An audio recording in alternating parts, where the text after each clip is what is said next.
And this is by far the most cutting statement made in recent times, Thomas Jefferson, because this is what we find ourselves in today. I believe that banking institutions are more dangerous to our liberties than standing armies. If the American people ever allow private banks, remember all our banks in the world, are virtually all the banks are private banks, private corporations, whose interest is making profit at all cost. So if the American people ever allow private banks to control the issue of their currency, first by inflation, then by deflation, the banks and the corporations that will grow up around the banks will drive the people of all property until their children wake up homeless on the continent their fathers conquered. That's where we are standing today. All over the world, this is the situation we're in. Money is the obstacle to all progress. It does nothing for society. It is the absolute tool of control by those that control the issue and the printing of money. That's why when I say they own the world, they do. They literally, physically own the world in each of one of our asses. It prevents the natural flow of free energy, and that is very important to this weekend's activities here.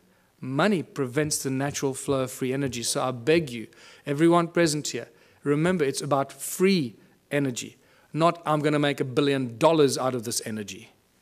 Give it away for free. It'll come back to you in ways you cannot imagine. Do that one thing for humanity. If you find any source of free energy, don't try and make zillions out of it. It will kill you, or they will kill you, before you can get it out there.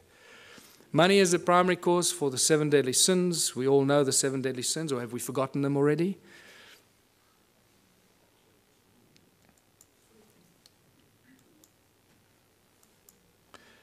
It's not the love of money. Many people ask, oh, it's just the love of money. Money, there's nothing wrong with money, man. It's just a form of exchange. You know, we're so poisoned that we try and argue for it. We try and defend it. That's how poisoned our minds have become. It's incredible. It's not the love of money. It's the mere presence of money that causes all these problems. If you take money out of the system, all this stuff suddenly and miraculously vanishes. So what is the solution? If it's the mere presence of money or the love of money, of all of the above, what are we going to do to solve the problem? The answer is so blatantly obvious. Remove money. Just get rid of it. Get rid of it. What do we need it for? It's causing all the strife in our lives. It's destroying our planet. The mines are raping our Mother Earth, taking out the precious guts out of our Gaia and distributing it around the world to people that claim they own it. It's sick. The obvious questions, if you remove money, so who's going to shovel the crap? How are we going to pay for things? I'll just sit on my ass and do nothing. I want 50 Ferraris. You know. Are we going back to the Dark Ages, living in caves? Is this a lawless society? Who's going to make the rules? Why should I do something I don't want? These are the first things. I know these are the most commonly asked questions, and I'm sure that you're asking some of them to yourselves. But I can tell you that as you work through this process of a moneyless society, a UBUNTU society, where everybody contributes their natural talents or acquired skills to the greatest benefit of all, with certain minor rules that are not rules, it's really just an agreement that this is how we're going to work together. The moment you start working in that kind of community, the abundance is so spectacular that we, right now, cannot imagine it. It is not possible for us to imagine it until you start immersing yourself in this kind of thinking. And I call these the UBUNTU communities, as I said, where everyone contributes their natural talents or acquired skills for the greater benefit of all in the community. A new social structure for a new world and a new age. Abundance for all beyond our wildest belief. There are 5 mantras, 5 key points to the UBUNTU society. And it's not barter or trade. Everybody often jumps, and a lot of people jump to the conclusion, think, oh, let's go back to barter. No. He who has more to barter or trade will eventually rule the roost. So you can't go to that system. If you have nothing to trade, what are you going to say? Well, I got nothing to trade, so I'll have to, kiss your butt. No. So the UBUNTU contribution mantra is the 5 points. No money, no barter, no trade, no value attached to anything greater or lesser than anything else. Because why? Each one of our contributions should be and is equally valuable. If you start telling, well, I'm a doctor, my time is more valuable than yours, you're barking up the wrong tree, brother. Okay. So, and the final one, where everyone contributes for the greater benefit of all in the community, because that is how you get rewarded. You get rewarded by the recognition of the people in your community. Isn't that the highest reward everybody wants and is trying to buy with money, is recognition and respect of others? In essence, ultimately, that's what most people really want, is just to be loved and recognized for what they've done. And they think they can use money to do that. And then when they make a lot of money, they get zillions in the bank, then they suddenly realize, oh, well, nobody loves me anymore. They all want to take my money. So let me spend my money and then people will love me. And that's generally what happens when they start paying for things and people love them more, when they start giving it away. So, united Ubuntu communities. In unity we thrive and anything is possible. Anything is possible. A world without money. There's no crime, no envy, no gluttony, no greed, no hoarding, no hierarchy. And the whole Ubuntu, the Ubuntu movement and the Ubuntu party has no hierarchy. Communities look after themselves. We have no central government. We don't have any central assholes trying to tell you how you should be running your life. No obstacles to any kind of progress, because the solutions are simple and there are many bright minds here.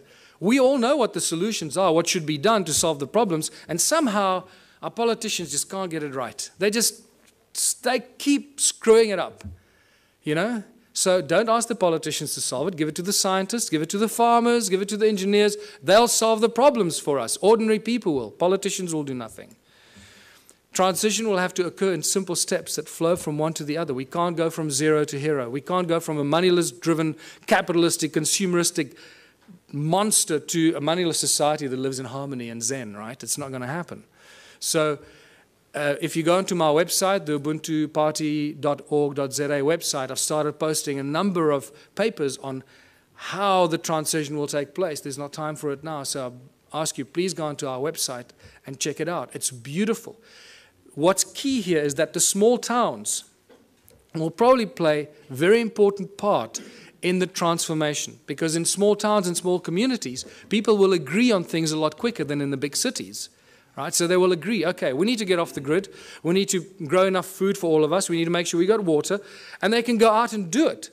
We must create alternative energy for ourselves in our town, so if the grid goes down, we stay alive. And the small towns and villages will become the activators of this transitional phase. And I put together a few theories and ideas to give people ideas how to start doing this. It also goes into our education and schooling systems, where we stop sending your children to school. Please, I beg you, don't send your children to school. Don't do it. You're turning them into monsters. I've had a few of my friends in Johannesburg, in South Africa, that have not sent their kids to school.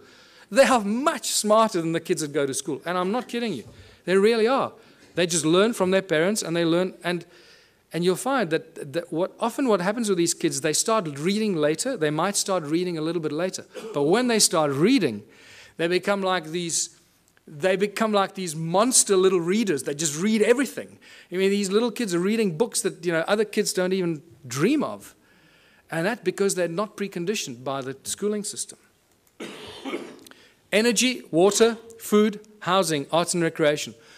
These are the things that small communities can take control of very, very quickly and establish it for themselves, make themselves go off the grid and be totally in control of their own destiny. And many community projects must be and should be attached to this activity. Absolute abundance on all levels. Once you start doing this, food, science, culture, community, abundance on all levels. Now I'm going to give you a small example. You've got to use your imagination here because there's not enough time now and we've got to finish off here. So imagine in a little town that I live, we got a river, we got a fish farm, we got a dairy farm, we got a bakery, we got a wood factory, a metal factory. The community starts to work in these projects. The whole Ubuntu thing means that, and contribution means that everybody must contribute 3 hours a week towards one of these community projects. That's all you have to do, 3 hours a week. A little town of 1,000 people, it's 3,000 hours a week. No municipality or town council can afford 3,000 hours a week salaries for people to do this work. Can you see how that's dramatically shifted the status quo and the equilibrium? How much we can produce if we just work for 3 hours a week on basic projects. Producing milk, cheese, butter, fish, breeding fish, baking bread, growing vegetables, and so forth. So now the community has been doing this for 6 months or a year, and they've established abundance on all levels, where all the people in that community that participate, that's why I called it contributionism, that participate and add their talent and their skills and their time, get everything, not for free, but virtually for free, so cheaply that the rest of the stuff, and also there's a principle where you create 3 times as much as you need for your own community. And I structure everything in the Ubuntu philosophy on the sacred geometry principles, 3366. So you produce 3 times as much as you need for your community. Why? Because there'll be other communities that can't produce what you're doing, so you'll be actually helping them while they're helping you with the things that you can't produce. So, and by the end of that, there's so much abundance because you're doing it 3 times that whatever you don't consume in your own little village or town, what are you going to do with? You're going to make it available on farmers markets and stores in your town for the surrounding communities. The moment you achieved that state, you've created the domino effect. Because what's going to happen to all the neighboring towns? All the people from those towns are going to come buy your bread, your milk, your cheese, your whatever it is you produce. Because it's going to be a fraction of the cost they pay for it in their own town. There's your domino effect. There's your trigger point. So think about it from that perspective. At the outset, it sounds like a huge thing. Wow, how are we going to go from there to a moneyless society? I believe that I've just taken you through a very simplistic example of how small towns and small villages and communities can be the trigger points and the examples that start the domino effect. Once the first town is set up, it's impossible for the surrounding towns to stay alive. They will have to follow the same example. Otherwise, all their businesses will close down. And when they do close down, then they will follow your example. So either they will do it willingly or they'll be forced into it because of stupidity. In the Ubuntu communities, children follow their passion and their dreams. The education system changes completely. There are no classrooms. Children learn real, practical skills. So by the age of 16, they've done everything. They've baked the bread. They've worked in nuclear laboratories. They've built rockets. They've built homes. They've built earthships. They've planted seedlings and grown fruit. And they'll be so wise by the time you're 16 because you've had all this experience. You'll be smarter than all the professors in the world thrown together today. So,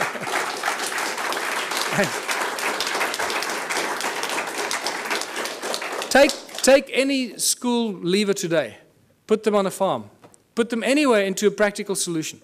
What can a person with a high school diploma do today? Absolutely nothing. We're useless to society. That's what they've created. Can you see the brilliance in their plan? They are so smart, these people. They. That's us, right? So we are so smart that we're doing this to ourselves, right? Where we create our children, turn our children into these little, we lock them up in jails for 12 years, most precious years of their life, and then throw them out to start all over again and be totally open to manipulation and control. So master teachers, only when a community decides that you're a master shoemaker or you're a master rocket scientist or you're a master baker or a master this, only the community can decide who they will allow to teach their children. Isn't that a better system than teachers that go and get some diploma and they're real assholes and they teach your child? You go, God, how can that? I'm not going to let that teacher teach my child. The community will have the final say. So when I say decentralized government, that's how fine it becomes. The community chooses who their master teachers are, the people that they have respect for, and the people that they honor for their capacity and their ability. And this is how we grow, how we build Ubuntu communities, because only out of unity comes infinite diversity and abundance. Only out of unity. Anything else is a futile exercise that will bring us back to the same point at some future point in time. So I'm going to end here, because this is the end. Join the Ubuntu Liberation Movement. It's not just a South African entity. We've had various people around the world say to us, can we start the same thing in wherever? Yes. Go online. Start the same thing. Use all the material I've published. Put it out there. Share it with everybody. And become part of this transitional phase. And thank you for listening. I hope I gave you some food for thought.